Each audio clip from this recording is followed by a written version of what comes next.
Quel était l'objectif des Ukrainiennes dans leur attaque en Russie, en Kursk? Quel était l'objectif?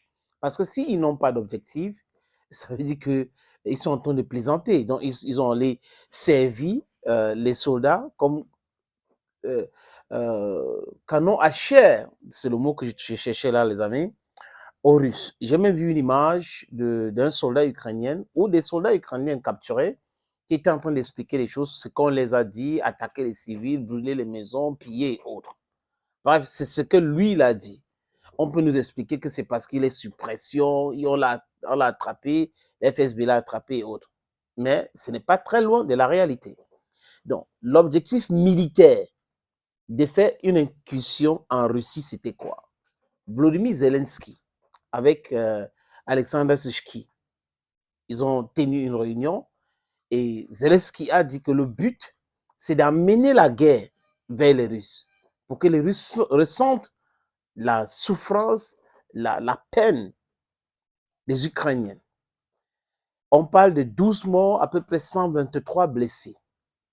Et les médias occidentaux ont dit quoi, les amis? Ils disent que près de 120 000 personnes ont été évacuées et que les Ukrainiens ont capturé 28. J'ai dit quoi? 28, 10, 20, 28 localités.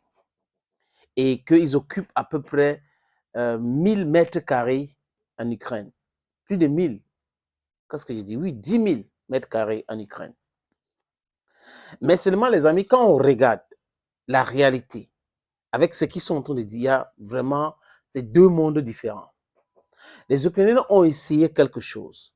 Ils ont été sauvagement frappés, brutalement. Zelensky dit, on veut s'accaparer des terres russes pour que aussi quand il y aura des négociations, on les obliger à négocier et laisser certains territoires ukrainiens. Les amis, Poutine l'a dit. Quel est l'intérêt de Poutine de négocier actuellement avec Volodymyr Zelensky? Aucun intérêt. Ils n'ont pas d'intérêt à négocier avec Zelensky. Zelensky, c'est celui qui a fait voter une loi dans l'Assemblée nationale, la Rada. Et cette loi interdit à tout Ukrainien de parler de négociations avec la Russie. Aujourd'hui, avec l'événement de Donald Trump qui pourrait être élu président des États-Unis, ils sont en train de paniquer. Et les néocons au pouvoir à Washington sont en train de lui mettre la pression, fais quelque chose, fais quelque chose. Et j'ai même vu un porte-parole de l'administration américaine qui a dit oui, vraiment, on soutient cette incursion et autres. Ça va servir à quoi? Parce que si vous prenez des terres, est-ce que vous avez la capacité de vous maintenir, de saisir durablement cela? C'est la question qu'il faut se poser. C'est pour cette raison que j'ai dit, les amis, tout à l'heure, j'ai parlé de la stratégie. C'était quoi la stratégie ukrainienne ou otanienne? Parce que c'est otanienne, ce n'est pas ukrainienne. On a vu au niveau des frontières bélarusiennes, Loukachenko qui a envoyé ses troupes aussi là-bas. Ils sont en alerte. Vous voyez un peu? Et Poutine a dit qu'il faut les expulser.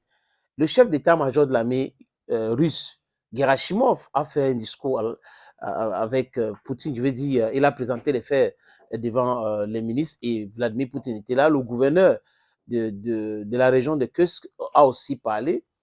On voit, ça se dégage, la vérité de ce qui se passe. Donc, les Ukrainiens ont essayé de faire quelque chose pour mettre la pression parce qu'ils comptent capitaliser, ils comptaient capitaliser sur cela. Ils comptaient capitaliser sur cela pour pouvoir mettre la pression, comme je l'ai dit tout à l'heure, lors des éventuelles négociations. Ceux qui sont demandeurs des négociations aujourd'hui, ce sont les Ukrainiens. Le ministre des Affaires étrangères ukrainien était en Chine pour voir les Chinois essayer de discuter avec les Chinois parce qu'ils ont essayé d'organiser quelque chose, au moins, ils ont organisé quelque chose qu'ils ont appelé le sommet de la paix. Donc, cette simulacre des sommets dits de la paix en Suisse, ça n'a pas marché. Quelques heures après, on a vu le ministre des Affaires étrangères suisse rencontrer Lavrov. Donc, comme pour dire qu'ils sont dans les calculs inutiles. Vous ne pouvez pas parler de la paix sans discuter avec les deux belligérants, ça n'a pas de sens. Ça n'a pas de sens. Donc, les amis, Poutine a promis de nettoyer totalement et de récupérer de l'autre côté de l'Ukraine les villages et les positions pour pouvoir éviter que cela arrive. Donc, voilà la stratégie de Volodymyr Zelensky. mettre en difficulté davantage le peuple ukrainien. Quand quelqu'un est plus fort que toi, il faut porter son sac. À force de raconter des mensonges, les amis, j'ai remarqué quelque chose. C'est-à-dire que j'ai regardé des chaînes d'information en Occident l'autre jour, de quoi hier. Le troll, les synthés là, c'était la même chose, les mêmes mots. J'ai regardé CNews, j'ai regardé BBC, j'ai regardé France 24, j'ai regardé CNN. En anglais, BBC, CNN, c'est la même chose, même synthé qui parle de cette incursion. Vous regardez France 24, CNews, c'est exactement la même chose. Ça veut dire quoi, les amis? Ça veut dire que ces informations-là sortent des usines de mensonges otaniennes. Donc, ils écrivent, ils envoient et les gars, ils publient. Ils publient les mensonges tant toutefois se rendre compte que, mais il y a, je répète ici à longueur, chaque fois que je fais des vidéos ici, je répète ici qu'il y a d'autres plateformes, il y a d'autres canaux. On peut avoir les informations sans toutefois passer par ces médias-là. Et ceux qui dirigent ces médias-là devraient comprendre. Vous comprenez une fois pour toutes, c'est fini vos histoires de mensonges. L'Ukraine n'a pas la capacité de faire face à la Russie. L'Ukraine souffre pour récupérer, ce ne reste que même 1 mètre de terre entre les mains des Russes. C'est l'Ukraine qui va aller à Kursk maintenant, prendre les terres là-bas et maintenir. Vous êtes des plaisantins. Ils sont des plaisantins, les amis. La vérité aujourd'hui, c'est que cette tentative a échoué lamentablement. Et les Russes sont en train de nettoyer. C'est pour cette raison que les Russes ont parlé de l'opération antiterroriste. Antiterroriste. Donc, il y a encore quelques forces spéciales qui restent là et ils sont en train de nettoyer la zone. Ils sont en train de nettoyer, c'est exactement ce qui se passe. Et les Russes même, à l'heure où je vous parle, les Russes demandent à Vladimir Poutine de frapper fort, de façon brutale l'Ukraine. C'est ce que les Russes demandent. Ils ne veulent pas que, parce que pour eux, Poutine est trop, c'est un centriste, il n'est pas extrémiste, et c'est humain. Et ça dérange les Russes aujourd'hui qui sont en train de demander, j'ai regardé le reportage, ils disent, Monsieur Poutine, il faut répondre de façon brutale, fortement à cette incursion ukrainienne. In a way to discourage them so that they should never, never, never think of doing anything like that again.